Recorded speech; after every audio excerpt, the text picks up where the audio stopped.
Hey everyone, Samantha Heuwagen back again, and this time with a really special video. As you can tell from the title, this is a Q&A, and there have been some crazy questions. Stay tuned. Just letting you know, this discussion does talk about sexual assault. It also talks about trigger warnings, and though I don't talk in detail about any of these things, I just wanted to give you a heads up before we get started. Alright, here we go. Alright, so on Instagram the other day, I asked if you had any questions about the Starless series because we're in book 2. Book 2 is out. Book 1 is out if you haven't read it yet, but book 2 is out, and so that leaves a lot of questions about where is this series going? Is it almost done? Are there going to be 3 books? Are there going to be 4 books? Are there going to be more than any of that? That's a lot. That's really scary to think about. But I have a list of questions right here, all about the Starless series. Some are about writing, some about the series itself, some about the genres, so I'm really excited to get in and get to going.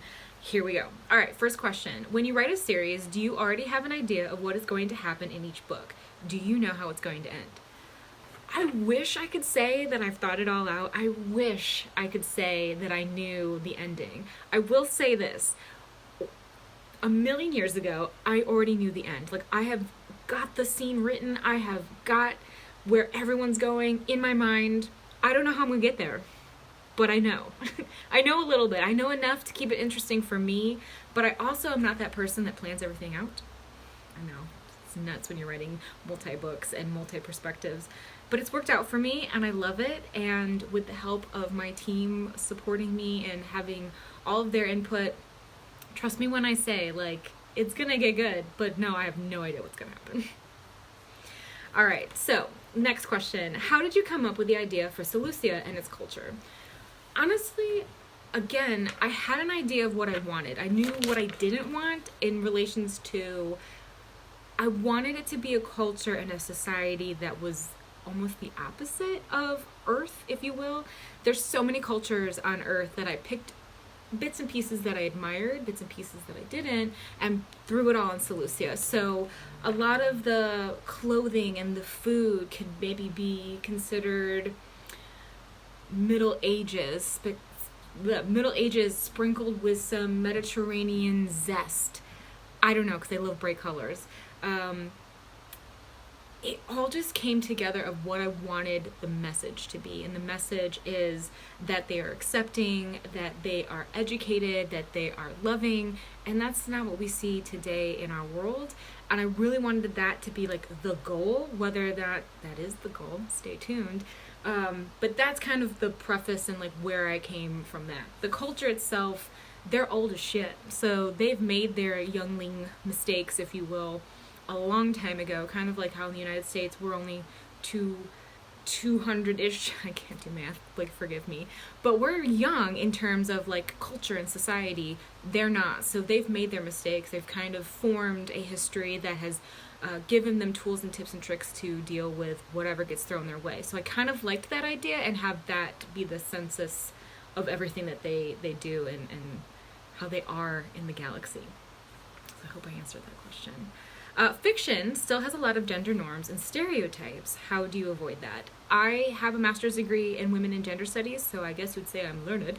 And so I really pull on the theories that I've learned on that track, the experiences that I have as a woman, a female, cisgendered, multicultural female here in the United States. Like, I use all of that, and again, I want to depict reality. I want to depict a better world, and so I'm really, I don't want to say hyper-focused, but I use things, so I use ideas like racism, I use ideas like homophobia, and I try to flip it on their head to be more positive and accepting and to normalize the conversation instead of be like, oh my gosh, there's homophobia in this book, there's xenophobia in this book. I really use those as tools to keep myself in check, but also have the message of acceptance and love and to break the gender norms, because I'm telling you, like, if I read another book where the girl just like drops trowel because that's all that she has going for her, I'm gonna be so mad, and I can't read books like that. So I definitely wanted to add my 2 cents to the discussion, which is flipping it all on its head. Let's keep going. All right. Any tips on including mental health in writing? Since every person reacts differently, how do you write a character's experience to a trauma without it seeming generalized?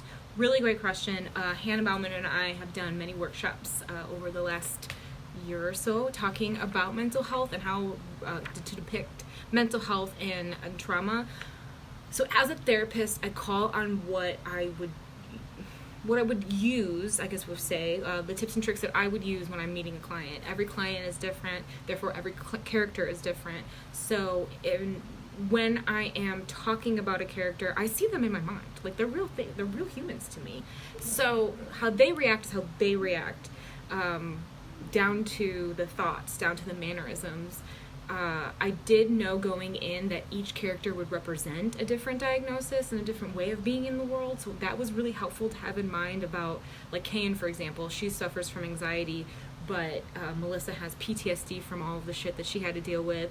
They might kind of look similar, they might have similarities somewhere, but they're going to come to it differently because they're two different people, if that makes sense. And it's just how I would do it in therapy with different clients. Yeah, you might have two clients that are like, I have generalized anxiety disorder. Cool. That doesn't mean they're going to come to it or experience it the same way. So I'm very aware that everyone is different. And I just hate when authors don't take the time to flesh out their characters down to that detail. I think that's such a shame, and we're missing out on diversity in that way. So good question. It's really hard, but I think it goes back to fleshing out each character and being aware of who they are as people, if you will. Okay, so, and then that's the same with trauma too. Like, no trauma is bigger or better than the other, so it's being mindful of what your point is, why you are having trauma in the story. I don't like the lazy thing where everyone, shouldn't say everyone, but it seems like every book that I read lately has some type of sexual assault. We can do better.